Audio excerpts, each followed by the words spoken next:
I don't know what the heck is going on in New Orleans. Ross can tell us, but I think it's a disaster either way. That and more on today's edition of Locked On NFL. The new Locked On NFL. The madman Tyler Rowland is your double shot of NFL espresso with the Locked On local experts on every major story. Get ready. Rowland is revving up. The new Locked On NFL starts now. Locked On Podcast Network. Your team every day. Football fans, welcome into the Locked On NFL podcast, bringing you a double dose of the NFL's biggest stories with help from our local experts that know your favorite teams like no one else. I am your host, the madman, Tyler Rowland, joined today by Locked On NFL expert, the mastermind, Ross Jackson. On today's episode, we're going to take a look at some potential tight end trades that could be happening during the draft. Also talk about how the Giants' recent cram session on the quarterbacks just makes them look very, very nervous. But we're going to start with the bizarre situation going on down in the Bayou with Derek Carr and the New Orleans Saints. Before we let Ross tell us what's going on here, do want to thank you for making Locked On NFL your first listen and for being an everydayer here with us at the Locked On Podcast Network, where it's your team every day. So, Ross, we get the news earlier in the week that Derek Carr's injury, all of a sudden Derek Carr has an injury, which that's news. And not only that, but Derek Carr's injury may be bad enough to knock him out the entire season. Now, since that news has dropped, there's been speculation, to say the least, as to how real this injury is, what the motivations behind this news coming out at this time is, what Derek Carr could be trying to orchestrate behind the scenes, which hilarious to me that Derek Carr has this, good persona, not to say he isn't, but he just seems like such an innocent guy and he's such a good dude and he blah, blah, but yet multiple times behind the scenes he's tried to orchestrate situations to help himself out. I don't think he's a bad person, but it's just hilarious he has this squeaky clean image when it may not be that behind the scenes. But I'm just on the outside looking in, trying to figure out what's going on. I know it's impossible to know exactly what's in Derek Carr's mind, but from boots on the ground perspective in New Orleans, what do you think is going on behind the scenes with this Derek Carr situation? Yeah, look, I don't doubt the fact that Derek Carr has a shoulder injury. I'll be very clear about that. He had an AC joint sprain that he suffered back 2 years ago in 2023 against the Green Bay Packers. And that was one where, like, he didn't get surgery, he didn't address it, stuff like that, that he played an entire 2024 season, actually continued to play throughout that 2023 season and played throughout 2024. My question, though, really becomes the motive behind the newest release around, this might threaten the season. Right. That's the big thing. So I just want to make sure that, like, everybody understands that, like, there might actually be an injury here, but the severity of the injury is something that people around the league are having trouble really pinning down. And what the actual motivations are is now certainly what's come into focus. And so a lot of people, and this comes from Diana Rossini, who was kind of talking a lot about, talking to folks around the NFL, that people around the league, and I want to be really clear about that. This isn't Diana Rossini saying she thinks this might be the case. She's saying people around the league think that it might be the case that Derek Carr is just trying to force his way out of New Orleans. Now, Tyler, I don't know if Derek Carr with a shoulder injury that threatens his 2025 season is of value to teams across the NFL, how that helps his trade value or trade situation. But here's my estimation of what's going on. Derek Carr decided that he didn't want to be a part of this New Orleans Saints team in 2020, going into 2025. I think there's a truth to that. I think we saw Jeremy Fowler, who reported that Derek Carr and his camp were willing to orchestrate and look at other opportunities, get out of New Orleans, go elsewhere. But then the Saints restructured his contract. I think that at that point, they should have severed ties, period. If it's true that he indicated that he wanted to be elsewhere. Again, that's a report. We don't know the facts, right? We don't know every fact. And so if it's true that he wanted out, the Saints should have obliged at that time. But instead, they restructured his contract. Now, it could be that they needed to restructure his contract and then hang on to him throughout the offseason to get to post-June 1 in order to trade him in a way to make sure that they got under the salary cap, because he might have been their only real mechanism of getting under the salary cap by the time that the league year began. So maybe that was the motivation or the thought process behind it. Yep. I'm not sure. The other option is that the Saints said, nah, you're the starting quarterback, restructure. And now Derek Carr is saying, I still want out of here. You can restructure me all you want.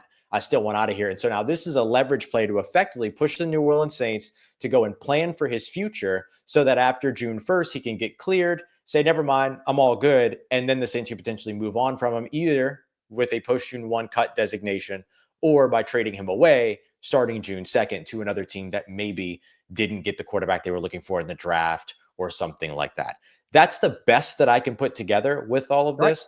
But the bottom line is that if Derek Carr wants out of New Orleans this badly, the New Orleans Saints should want him off of their roster. No, I agree with you there. And a couple of just small, like minutia things here, talking about the financials. It does make sense that it would be a post-June 1st move for Derek Carr. You look at the financials, if they were to release him right now, they would incur basically $80 million of dead cap, lose $60 million of cap space. They can't do that. It would destroy the cap. It would make them illegal. It couldn't work. But if they get rid of Derek Carr, whether via trade or release after June 1st, then they would only have $20 million of dead cap this year. They would have $60 million next year, but they wouldn't hurt themselves and lose salary cap space by doing it. Get it there. I just wonder, from Derek Carr's side of things, pushing this button now is curious to me because the demand for you is as low as it's ever been. The demand for Derek Carr was higher back in March during free agency when teams hadn't figured out what they wanted to do. A team like the New York Giants would have probably loved to have Derek Carr. A team like the Tennessee Titans, I know for a fact we're going to be interested in Derek Carr. That was going to happen. So for him to press this button now, what it seems like to me is he found out the Saints were going to draft a quarterback. He's not happy about it, so he wants to leave. That's what it seems like. I don't think so, because Derek Carr has been MIA here in New Orleans since locker room cleanup. He didn't show up the first day that Kellen Moore stepped into the building. He wasn't around for the Super Bowl. He wasn't around for Mardi Gras. Honestly, those two don't surprise me. Derek Carr does not strike me as a Mardi Gras guy. Let's be real. Right. But him not being around the facility, like the player that welcomed Kellen Moore to the facility his first day here in New Orleans was Eric McCoy, the starting center. No shade at Eric McCoy. He's one of the team captains. He's a phenomenal leader. We're talking about the quarterback. But you're the quarterback, right? Yeah. And there was absolutely no, it's been radio silent from Carr and his camp around the hiring of Kellen Moore. So I think even before they started doing all of the really visible quarterback work, I think Derek Carr was kind of done, period, at that point, and had already become disenchanted with the situation in New Orleans. And I want to be clear, the Saints' own blame in this too. Restructuring his contract, giving him the contract that they did, giving him a no trade clause, giving him injury guarantees, guaranteeing him contract money on the third day of the league year, all these other things. They own a lot of blame in this too, in terms of putting themselves in this situation. Yeah, it's one of those things where it seems like they overextended themselves when maybe they didn't necessarily have to, and they're paying for that now when things are sort of souring. So let that be a lesson, to people out there. Never overextend yourself if you don't have to. Yeah, 100%. But that begs the question, what will the Saints do at quarterback if Derek Carr gets his wish? Will they keep Derek Carr around? Nobody better to ask that question to than Ross Jackson. We're going to talk about that and how the New York Giants, I'm sorry, this last-minute effort to check out the quarterbacks, you guys look like you're getting a little nervous about your decisions. So. Today's episode is brought to you by Upwork. Scaling your business requires the right expertise at the right time. With Upwork, you can find specialized freelancers in marketing, development, design, and more. Experts ready to help you take your business to the next level. Upwork gives businesses flexibility by connecting them with top freelance talent across multiple industries, including IT, AI, web development, marketing. Whether you need extra hands for a project or a long-term partner, Upwork makes hiring simple and affordable. For me, it's all about finding the right talent. When I'm looking for new logos for my shows or new graphic design projects, I can find the right talent and find a freelance expert who delivers incredible results with Upwork. Visit Upwork.com right now and post your job for free. That's UPWORK.com, Upwork.com, to connect with top talent and grow your business today. All right, Ross, let's continue today's edition of Locked On NFL. We talked about the Derek Carr aspect of the New Orleans Saints situation, and I'll let the conversation bleed a little bit into this next discussion about the draft quarterbacks, because where the Saints go from here at quarterback probably has a lot to do with the NFL draft. In my opinion, I think the Saints do need to select a quarterback early. That has only been accelerated by this Derek Carr news. I think personally, for me, I would prefer Shedeur Sanders at 9 over a guy like Jackson Dart, who I know a lot of people are interested in. I'm not as high on Dart as most, so Shedeur would be the pick for me at 9. Jalen Milroe's a very interesting prospect if the Saints want to maybe move up from 40 and get closer and get Jalen Milroe. I would like that better than Jackson Dart. I'm not very high on Jackson Dart or Tyler Shough. I'll just say that overall is those other quarterbacks that people seem high on. You know, there's what you think the Saints will do, what you would do if you were the Saints. What are those answers, and are they different? No, actually, funny enough, they are different. But my answer, what I would do, is very similar to yours. Either Shedeur at 9, or if you're not feeling Shedeur, you have to be absolutely in love to take him at 9. You have to really believe that he's going to be your guy. If you don't believe that, pass. But if you do believe that, and I believe he can be a very good quarterback in the NFL, and so I would take him at 9, or I would try to trade up into the back of the first round to take Jalen Milroe. Jalen Milroe, to me, is the highest ceiling guy because of what he can do with his legs. And you have a quarterback development room, head coach, former NFL quarterback, offensive coordinator, former quarterback coach, former NFL quarterback. You have a development setup for a young quarterback. So there's not any quarterback room in the NFL that's going to feel like, you know what, I can't make that quarterback better. Every team in the NFL believes they can make every player better. And so that's the way that I would go to, either one of those. I think, though, that the Saints are out on Shedeur Sanders. I think that they like Jackson Dart, and I think that they like Tyler Shough potentially even more. I think Dart and Shough are the guys that you would look at for New Orleans. I don't know, though, that they're going to get froggy and leap into the first round to grab either one of those guys. It's more so who's there when they're on the clock at 40, who's there when they're on the clock at 71, but maybe a late day one trade could work. That's what I executed at one point in my predictive look at a mock draft. And so that's kind of the way that I look at it. For me, Shedeur, Milroe; for them, Dart or Shough.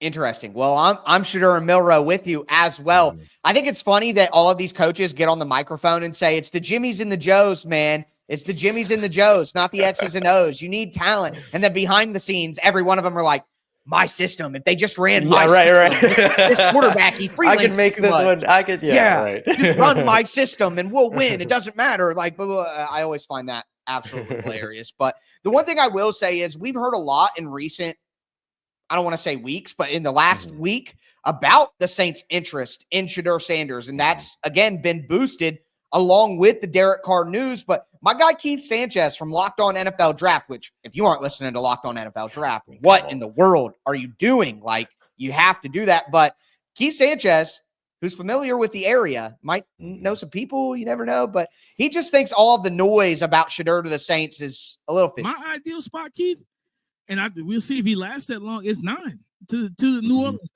So you know what let's Rashid Shaheed. Yeah, no, let's talk draft rooms, right? This is what we know. That teams, if you're not sitting at the number 1 spot, or if you're not sitting at pick 2, essentially, right? You're not really showing your hand to what you want to do. And the only thing that's making me nervous about this, because I agree with you, I do like Shedeur to New Orleans, is that everybody's saying it, right? And why, if I'm trying to compete with somebody, why would I show them my hand? Anybody who's played poker or spades, anything like that, the whole idea is not to show your hand, right? Is to try to get by, and then people wonder what you're trying to do.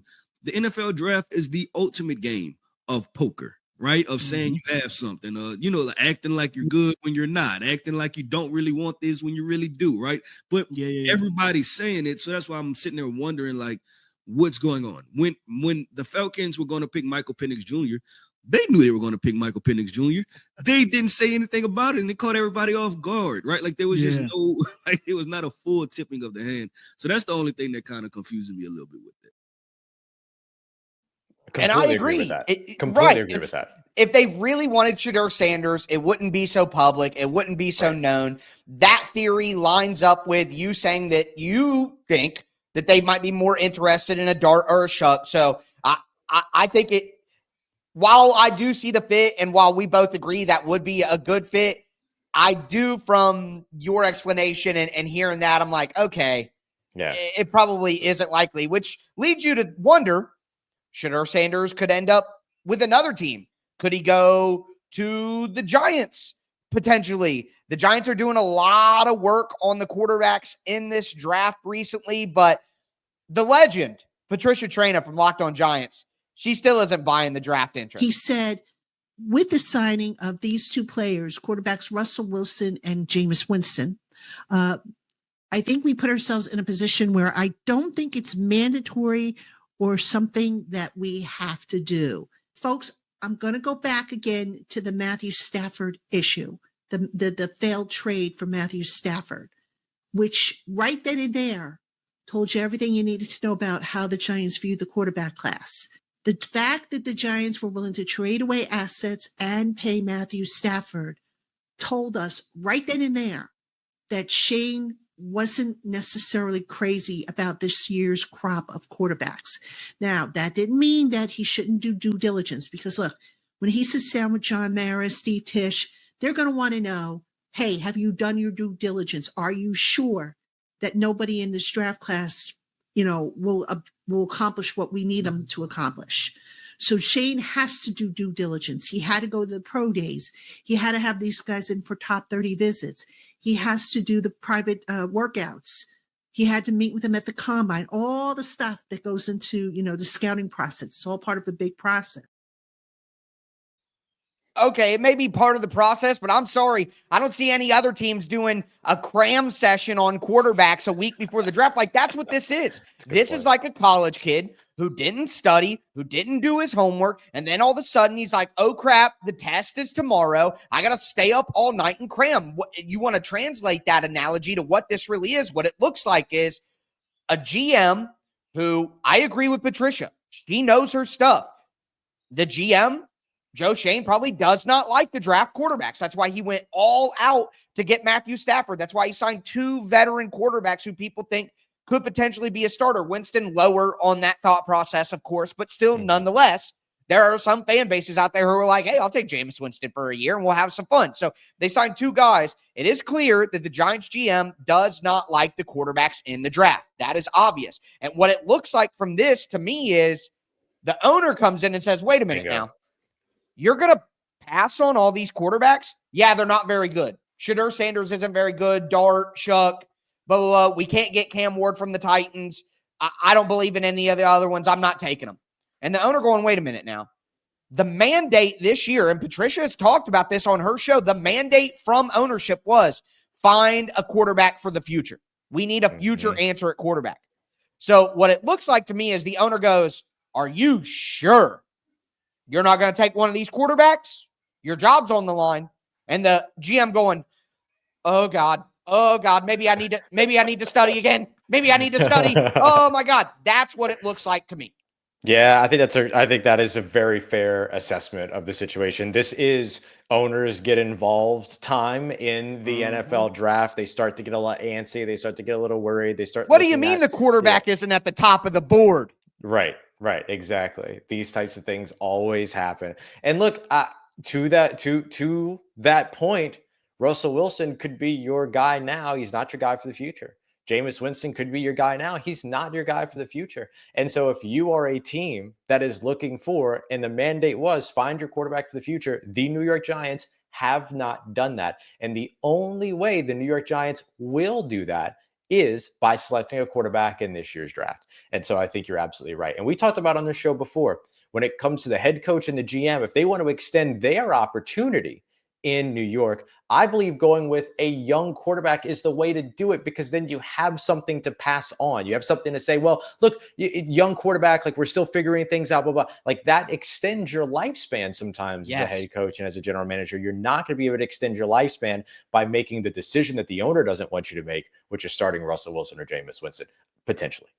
And I've continued to make this point, and some people think I'm crazy, and that's fine. I am the madman after all. But I think having a rookie quarterback, whether they play right away or not, takes the, hey, you got to win this many games to not get fired. Bingo. It takes it down. Yep, if you tell the owner, hey, We believe in this young quarterback. We're going to develop him the right way. Look at the best quarterbacks in the NFL right now. Patrick Mahomes, look at Lamar Jackson, Jalen Hurts. They didn't go in right away. They got to sit for a little bit. So let this guy sit on the bench a little bit. And then when you go 3-8 and it's like, oh, it's ugly. Russell Wilson, man, wow, he really is washed. He's done. Then you bring in your rookie. And if the rookie just looks good, even if you go 5-12, 6-11, whatever, even if you only win that many games, where if you said, hey, Brian Dable and Joe Shane are coaching for their jobs, they only won 6 games, they're probably fired. Well, if you win 3 of those games with Shedeur Sanders in the last 6 weeks of the season, now you are not fired. Now 100%. You stay. So maybe that is part of the calculus here. But either way, cramming at the very end of the process like this, it is not a good look. And whether it's the GM feeling nervous about his own evaluations, or whether it's the owner saying, wait a minute, no, you got to go get one of these guys. You better figure out which one you like most. It's not good for the Giants. Completely agreed. Not a good look. Not a good look. They look desperate. Yeah, you're not wrong about that. But with that in mind, would it be a good look to trade Mark Andrews? That's something the Ravens are going to have to decide. Today's episode is brought to you by the Amazon Fire TV Stick 4K. Did you know that your Fire TV is also an Xbox? It's unbelievable. You can turn any TV into your gaming and entertainment hub with a Fire TV Stick 4K device. No console required. I'm serious. You just grab a paired controller, subscribe or sign in to Xbox Game Pass Ultimate with EA Play included, and you're ready to play. You could dive into hundreds of premium titles like my favorite, EA Sports College Football 25, Build Your Dynasty, folks, Call of Duty Black Ops 6, or Avowed, as you easily stream your favorite TV shows as well. It's gaming made simple, and it's all on your Fire TV. I truly cannot believe that this exists. The latest technology is elevating play with Wi-Fi 6/6E, auto low latency mode, advanced technology. Fire TV Stick 4K delivers smoother, more responsive gameplay with lightning fast speeds that you need to stay competitive. And you don't got to lug your Xbox around when you travel and stuff like that. Just bring your Fire TV Stick 4K. It is a game changer. Head to Amazon.com/Fire TV locked on and get started. Xbox Game Pass Ultimate subscription and compatible controller are required. Available on select devices, including Fire TV Stick 4K 2nd Gen, Fire TV Stick 4K Max 1st and 2nd Gen, and Fire TV Cube 3rd Gen. All right, Ross, let's cap off today's edition of Locked On NFL. We've talked about the New Orleans Saints quite a bit, which, in fairness, local experts covering your favorite teams. Going on there too. I told you what I was going to give you, folks, and that's exactly what we're giving you here on Locked On NFL. We talked about the Giants. We need to talk about some of these tight end trades that could happen during the draft with Mark Andrews in Baltimore, with Dallas Goedert in Philadelphia. Before we dive in, though, I do want to thank you again for making Locked On NFL your first listen. For your second listen, check out Locked On NFL Draft. I told you earlier it's draft time, so you need to check that out. And then you got the afternoon edition with Locked On NFL with Tony Wiggins in the barbershop. Locked On has you covered this time of year, folks. So make sure you get subscribed, stay subscribed. But with all that being said, Mark Andrews on the trade block for the Ravens. And recently, GM Eric DeCosta even kind of admitted, yeah, something could happen. And my guy Kevin Allstreicher talked about how the Ravens could trade Mark Andrews, but they better do something creative to make use of it. Here's my thing with the situation in general. If you're going to get a pick for Mark Andrews, it has to be worth it. Like, I'm not trading Mark Andrews just to trade Mark Andrews. He can still be a focal point of the offense, still a very valuable player. Look, it was a bad game against Buffalo. He's had more bad playoff moments than that, but he is still a guy that can help you. And the fact that he and Isaiah Likely can play in tandem with one another, they can feed off of one another. Look, I think for Isaiah Likely, he's ready. He is ready. And beyond this season, if Andrews stays, it should be Isaiah Likely's job. There are no ifs, ands, or buts about it. Mark Andrews should be gone. Isaiah Likely should be the one who is signed to the lucrative extension. But I think for one more season, it's okay, because you're probably going to get a 4th-round comp pick for Andrews anyway if he walks in free agency. So I'm saying, hey, don't trade him for anything less than the day 2 pick. like a third round pick is probably that line for me of where I would go. And maybe this is a situation where you combine a pick with Mark Andrews. Like, could you combine Mark and a fourth for a second? Like, could you do something like that? That would be worth it. I don't think that Kevin is wrong. I think that Mark Andrews had 11 touchdowns last year, 600 yards. Like, it was considered a down year. And look, the public is dumb, okay? It's like Tommy Lee Jones and Men in Black said, a person is smart, people are stupid. You know, like, that is a bar right there from the original Men in Black. But people see the Mark Andrews 2-point conversion drop in the playoffs, and now everybody's going to act like Mark Andrews isn't good, even though he's still one of the top tight ends in the league. But the reality is, for long stretches of last year, he was a glorified left tackle. There's a middle stretch of the season where he was really, really ineffective. Okay, I know. I had him in fantasy. All right, I remember. I was there. But the point I want to make overall is, though, is if you're a team who wants to trade for a tight end, this is a pretty good tight end class too. So you're already probably going to have your value diminished a little bit because of that. It's like trading for James Cook right now. Like, it's a great running back class. Why wouldn't I take one of those 25 guys instead of trading? Right. So I think it's much more likely we see Dallas Goedert traded. Goedert is a year older. Goedert is less durable. Goedert is a good player, not as good of a blocker. So if I'm a team, why would I trade a 3rd round pick for Mark Andrews when I could trade probably a 6th round pick for Dallas Goedert or a 5th round pick for Dallas Goedert, who's cheaper? You know, it's just in that situation with both those guys available, I think it makes it less likely that Mark Andrews gets dealt, even though he's a better player and he's younger.